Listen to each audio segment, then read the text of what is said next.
নমস্কার বন্ধুরা, কালার বাঁশি ইউটিউব চ্যানেলে আপনাকে স্বাগতম। আচ্ছা, আপনি কি জানেন অশান্ত মন কিভাবে শান্ত করতে হয়? না জানলে আজকের এই ভিডিওটা আপনার জন্য। কারণ আজকের এই ভিডিওতে আমরা জানব অশান্ত মনকে কিভাবে শান্ত করতে হয়, তার 5টি উপায়। এবং উপায় বিজ্ঞানসম্মত এবং ভগবদ্গীতা থেকে নেওয়া হয়েছে। তো চলুন শুরু করা যাক। হিন্দু ধর্মে মন নিয়ন্ত্রণ একটি গভীর আধ্যাত্মিক সাধনা। মন নিয়ন্ত্রণ সংক্রান্ত বাণীগুলো ভগবদ্গীতা ও পতঞ্জলি যোগসূত্র। আধুনিক বিজ্ঞান, neuroscience, psychology, cognitive behavioural therapy এবং নিউরোপ্লাস্টিসিটি এর সাথে অসাধারণভাবে মিলে যায়। প্রাচীন ঋষিরা যা অন্তর্দৃষ্টি দিয়ে বলেছেন, আজকের সময় এবং দীর্ঘমেয়াদী গবেষণা তা প্রমাণ করছে। আজকের এই ভিডিওতে আমরা প্রত্যেক বাণীর বৈজ্ঞানিক ব্যাখ্যা সম্পর্কে জানব। 1. ভগবদ্গীতা অধ্যায় 6 শ্লোক 5-6 মনি বন্ধু না শত্রু। শ্লোক: উদ্ধরেদাত্মনাত্মানং নাত্তান মুষাদয়েত আত্মৈব হ্যাত্তন বন্ধুরাত্মৈব রিপুরাত্মন। 6.5 বন্ধুরাত্মাত্মনস্তস্য জেনাত্মৈবাত্মনা জিত অনাত্মনস্তু শত্রুত্বে বর্তেতাত্মৈব শত্রুবৎ। 6.6 অর্থাৎ, নিজের মন আত্মা দিয়েই নিজেকে উদ্ধার করো, নিজেকে অধপতনের দিকে নিয়ে যেও না। কারণ মনই নিজের বন্ধু এবং মনই নিজের শত্রু। যিনি নিজের মনকে জয় করেছেন তার কাছে মন পরম বন্ধু, আর যিনি মনকে জয় করতে পারেননি তার কাছে মনই পরম শত্রুর মতো আচরণ করে। 6ষ্ঠ অধ্যায়ে ধ্যানযোগ শ্রীকৃষ্ণ অর্জুনকে বলছেন যে আধ্যাত্মিক উন্নতির জন্য বাইরের কোনো শত্রুর চেয়ে নিজের অভ্যন্তরীণ মনই সবচেয়ে বড় চ্যালেঞ্জ। মন যদি অনিয়ন্ত্রিত থাকে তাহলে তা লোভ, ক্রোধ, ভয়, মোহ ইত্যাদিতে ফেলে দিয়ে আমাদের অধপতন ঘটায়। কিন্তু একই মন যদি সংযত ও জয় করা যায় তাহলে তা আত্মশুদ্ধি, শান্তি ও পরমাত্মার দিকে নিয়ে যায়।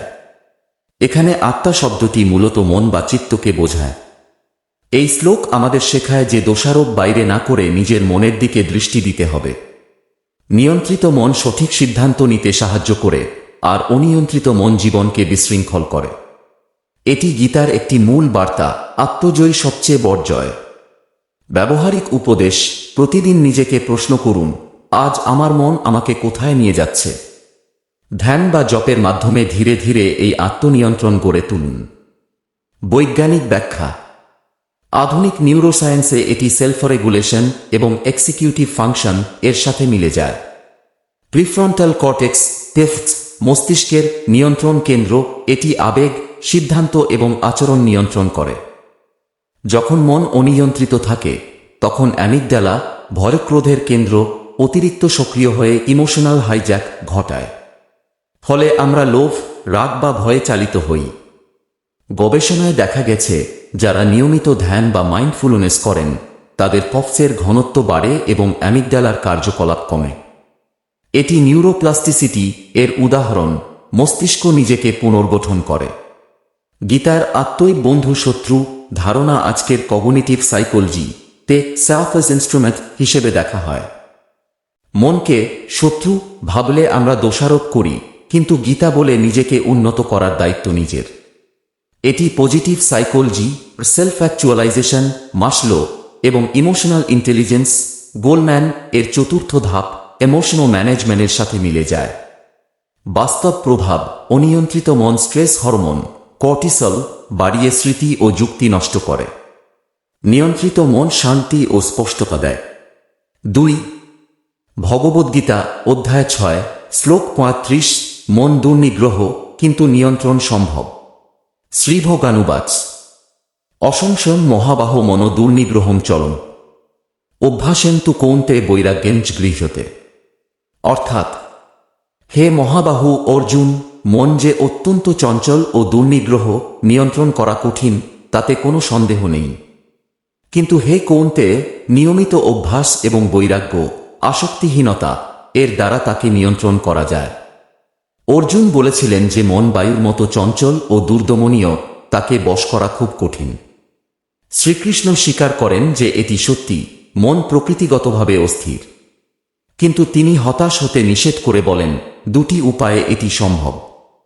অভ্যাস অভ্যাসা নিয়মিত অনুশীলন, ধ্যান, জপ, যোগাসন, প্রাণায়াম ইত্যাদি। যেমন প্রতিদিন একই সময়ে ধ্যান করলে মন ধীরে ধীরে একাগ্র হয়। বৈরাগ্য বৈরাগ্য বিষয়বাসনা থেকে বিচ্ছিন্নতা।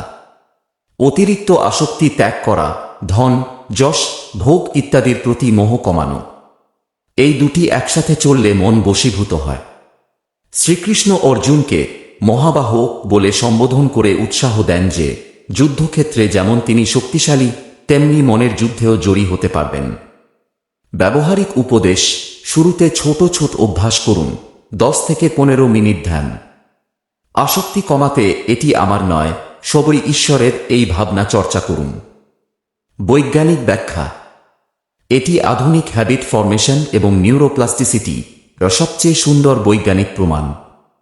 অভ্যাস মানে নিয়মিত অনুশীলন, ধ্যান, যোগ, জপ। এটি মস্তিষ্কে নতুন নিউরাল পাথওয়ে তৈরি করে। গবেষণা দেখায় দৈনিক 10 থেকে 20 মিনিট ধ্যান করলে তফকের কার্যক্ষমতা বাড়ে, অ্যাটেনশন নেটওয়ার্ক শক্তিশালী হয়।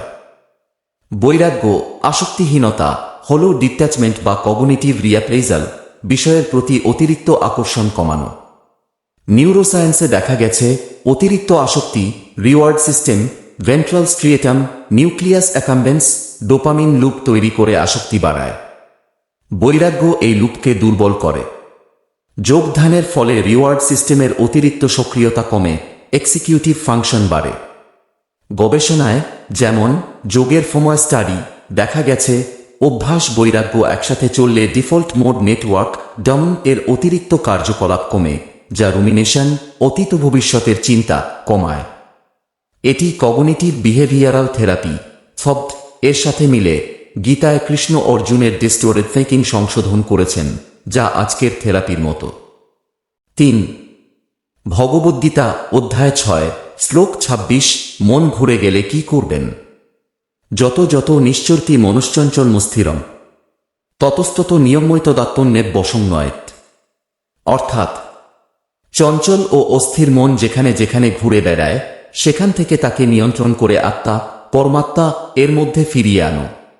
ধ্যানের সময় মন প্রায় বিষয়ভোগ, চিন্তা বা স্মৃতির দিকে ছুটে যায়। শ্রীকৃষ্ণ বলছেন জোর করে দমন করার চেয়ে ধীরে ধীরে তাকে ফিরিয়ে আনতে হবে। প্রতিবার ঘুরে গেলে আবার আত্মচিন্তা বা ঈশ্বর চিন্তায় নিয়ে আসুন। এটি একটি ধৈর্যশীল প্রক্রিয়া। এই শ্লোক ধ্যানের বাস্তবতা দেখায় মনকে পুরোপুরি থামানো নয়, বরং বারবার ফিরিয়ে আনা। ব্যবহারিক উপদেশ: ধ্যানে মন ঘুরলে রাগ করবেন না। শ্বাসের ওপর মনোযোগ দিন বা জপ করুন। ধীরে ধীরে মন স্থির হবে। বৈজ্ঞানিক ব্যাখ্যা: এটি মাইন্ডফুলনেস মেডিটেশন এর মূল কৌশল। মস্তিষ্কের ডিফল্ট মোড নেটওয়ার্ক স্বাভাবিকভাবে মনকে ঘুরিয়ে নেয়। মানমনোরাইন এটি প্রায় 47% সময় ঘটে। গীতা বলছে জোর করে দমন নয়, জেন্টাল রিডাইরেকশন। গবেষণা জডসন ব্রোয়ার, সারা লাজার প্রমুখ দেখায় মাইন্ডফুলনেস অনুশীলনে যখন মন ঘুরে যায় তা লক্ষ্য করে আবার ফিরিয়ে আনলে anterior cingulate cortex attention monitoring এবং ডরসোল্যাটেরাল প্রিফ্রন্টাল কর্টেক্স কগনিটিভ কন্ট্রোল শক্তিশালী হয়। দীর্ঘমেয়াদী অনুশীলনে অ্যামিগডালা ছোট হয়, আবেগীয় প্রতিক্রিয়া কমে। এটি ফোকাসড অ্যাটেনশন ফা এবং ওপেন মনিটরিং ওএম মেডিটেশনের সাথে মিলে যায়। ধৈর্যের সাথে বারবার ফিরিয়ে আনা নিউরাল রিওয়ারিং ঘটায়, মন ধীরে ধীরে স্থির হয়। এটি আজকের অ্যারিড বা অ্যাংজাইটি চিকিৎসায় ব্যবহৃত হয়। 4. পতঞ্জলি যোগসূত্র 1.2 যোগের মূল সংজ্ঞা: যোগশ্চিত্তবৃত্তি নিরোধ। অর্থাৎ যোগ হল চিত্তবৃত্তির নিরোধ, মনের সকল চাঞ্চল্য, চিন্তার ঢেউ বা পরিবর্তনকে নিয়ন্ত্রণ থামানো। পতঞ্জলি মুনির যোগসূত্রের শুরুতেই যোগের সংজ্ঞা দিয়েছেন। চিত্ত মানে মন বা চেতনা, বৃত্তি মানে চিন্তার ঢেউ বা পরিবর্তন, যেমন সঠিক জ্ঞান, ভুল জ্ঞান, কল্পনা, নিদ্রা, স্মৃতি। যোগের উদ্দেশ্য এই বৃত্তিগুলোকে নিরোধ করা, যাতে দ্রষ্টা আত্মা তার নিজস্ব স্বরূপে প্রতিষ্ঠিত হয়। যখন মনের ঢেউ থেমে যায় তখন প্রকৃত শান্তি ও আত্মজ্ঞান লাভ হয়। এটি যোগের মূল লক্ষ্য, শুধু শারীরিক ব্যায়াম নয়, মানসিক নিয়ন্ত্রণ। ব্যবহারিক উপদেশ: অষ্টাঙ্গ যোগ যম, নিয়ম, আসন, প্রাণায়াম, প্রত্যাহার, ধারণা, ধ্যান, সমাধি অনুসরণ করুন। প্রাণায়াম মনকে শান্ত করে চিত্তবৃত্তি নিয়ন্ত্রণে সাহায্য করে। বৈজ্ঞানিক ব্যাখ্যা: চিত্তবৃত্তি মানে মস্তিষ্কের বিভিন্ন মেন্টাল স্টেট, প্রমাণ, পারসেপশন, বিপর্যয়, ডেলিউশন, বিকল্প, ইমাজিনেশন, নিদ্রা, স্মৃতি। নিরোধ মানে এই ফ্লাকচুয়েশনস কমানো বা নিয়ন্ত্রণ করা। এই গবেষণায় দেখা গেছে ধ্যানে আলফা ও থিটা ব্রেন ওয়েভ বাড়ে, রিল্যাক্সড অ্যাওয়ারনেস, বেটা ওয়েভ, অ্যাক্টিভ থিংকিং কমে। দীর্ঘমেয়াদী যোগীদের মস্তিষ্কে গ্রে ম্যাটার বাড়ে অ্যাটেনশন ও ইমোশন রেগুলেশনের এলাকায়। এটি মাইন্ডফুলনেস বেসড স্ট্রেস রিডাকশন মবসর প্রোগ্রামের সাথে মিলে, যা অ্যাংজাইটি, ডিপ্রেশন কমায়। যোগের অষ্টাঙ্গ, যমনিয়ম, আসন, প্রাণায়াম, প্রত্যাহার ইত্যাদি মস্তিষ্কের ইন্টারোসেপশন, শরীরের সংবেদন অনুভব বাড়ায়, যা আবেগ নিয়ন্ত্রণে সাহায্য করে। ফলে চিত্তবৃত্তি শান্ত হয়, সত্যিকারের স্বরূপ ট্রু সেলফ অনুভব হয়। 5. ভগবদ্গীতা অধ্যায় 2 শ্লোক 60 ইন্দ্রিয় ও মনের সম্পর্ক। যততহাপি কৌন্তে পুরুষস্য বিপশ্চিত ইন্দ্রিয়ানি প্রমাথিনী হরন্তি প্রসভং মন। অর্থাৎ, হে কৌন্তে, যতই চেষ্টা করুক না কেন একজন বিবেকবান ব্যক্তির প্রমথি বিশৃঙ্খলাকারী ইন্দ্রিয়সমূহ তার মনকে জোর করে বিষয়ের দিকে টেনে নিয়ে যায়।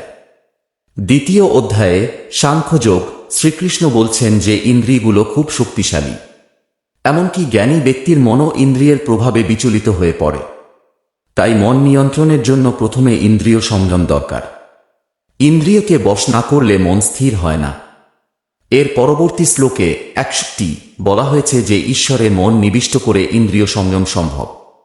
ব্যবহারিক উপদেশ: ইন্দ্রিয় সংযমের জন্য সাত্ত্বিক আহার, নিয়মিত যোগ ও ভক্তি অনুশীলন করুন।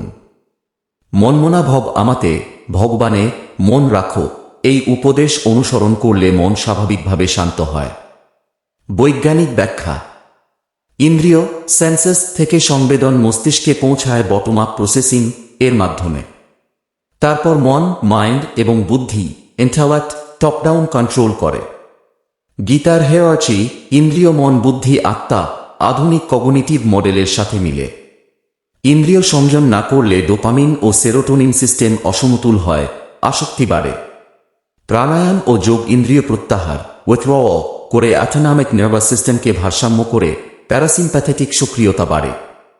ফলে মন স্থির হয়। গবেষণায় দেখা গেছে সেন্স কন্ট্রোল যেমন সাত্ত্বিক আহার, ইন্দ্রিয় সংযম, আবেগীয় স্থিতিশীলতা বাড়ায়। সারাংশ: প্রাচীন জ্ঞান ও আধুনিক বিজ্ঞানের মিলন। হিন্দু শাস্ত্রের মন নিয়ন্ত্রণের উপদেশগুলো নিউরোপ্লাস্টিসিটি, ইমোশন রেগুলেশন, মাইন্ডফুলনেস এবং হ্যাবিট রিওয়ারিং এর সাথে পুরোপুরি সামঞ্জস্যপূর্ণ।